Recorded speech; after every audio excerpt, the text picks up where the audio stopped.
A bit of chat from the track there. I know that Derek Thompson is there today, but they're previewing the card. So we'll talk about the gallop, the new one, who was last seen in action winning at Aintree, had to work very hard to land the Grade 1 Dunbar Aintree hurdle. He was third behind Jeski in the Stan James Champion hurdle back in March of last year. That was a good run, considering he was hampered. Let's talk about what's happening, though. Mick, you're watching the gallop. He's out in front. The other horse, just to mention, Sybarite, is what, 130 rated over fences, I think 116 rated over hurdles. Yeah, but I think, you know, the one thing you've got to remember about this, Tony, this horse is due to run next week. So what they don't want to do is give this horse too taxing a time. But they'll use this basically like an exercise gallop. It's just really, when a horse gets to the races, it gets their blood going. They think they're going to be racing. And, you know, it really does. It'll just bring them on fitness-wise. And it'll mean that Nigel won't have to do too much with the horse at home, haven't been to the races. It's lovely ground here as well, and I have to say he gets a massive thumbs up, this horse, in the way he looks. He's a much bigger horse than I remember him.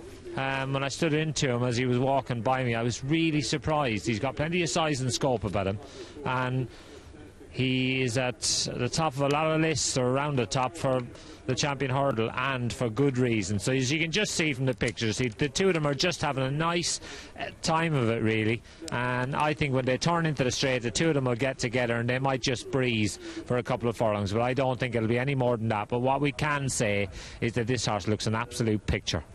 OK, and Mick, in terms of his next outing, it's going to be the Chepstow race, we believe, on, what is it, Sunday the 19th of October. What's that, just 8 days away? So this would put him spot on for that first racecourse appearance.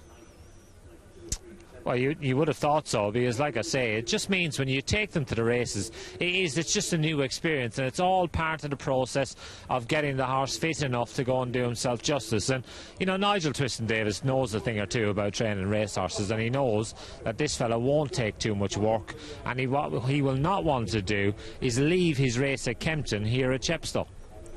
OK, obviously, Mick, the long-term target is the champion hurdle again. Arguably a bit unlucky in last season's race when he got hampered.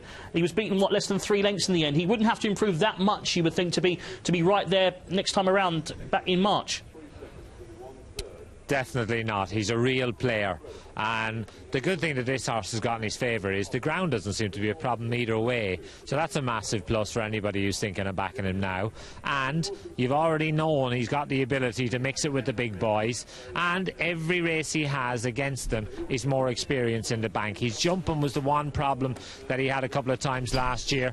But even he wasn't at fault for what happened to him in the champion. I think given a slick round of jumping, this fella, it would be no surprise to see him being led in as a champion hurdle winner. OK, we're watching what's happening now, Mick. You see Sybarite's come to within about 2 lengths of him now, but what's Sam thinking now? Is he going to just want to just extend a little bit? Or? Yeah, but the truth of it is, Tony, he's so much better than the other horse on what form we've got. So really, this is a confidence booster for this horse. He won't be put under any pressure, and he shouldn't be, because he's so much better than the other horse. You just watch him as they come up to the line.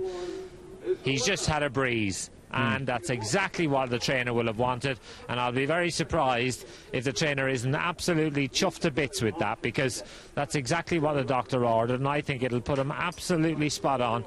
We might just get a quick word from Nigel and see what he thinks of that. Nigel, that looked just what the doctor ordered. Yes, a lovely little canter round.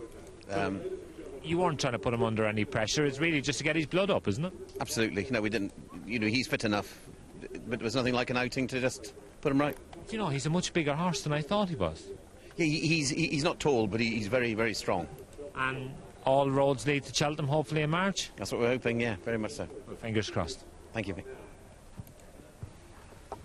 Mick, many thanks for that. Thanks to Nigel Twiston-Davies as well. That was the new one who beat Sybarite by about a half length there in that gallop. It was the perfect piece of work, wasn't it, just to blow away any cobwebs for the new one. He should be fit for his first racecourse appearance of the season in a week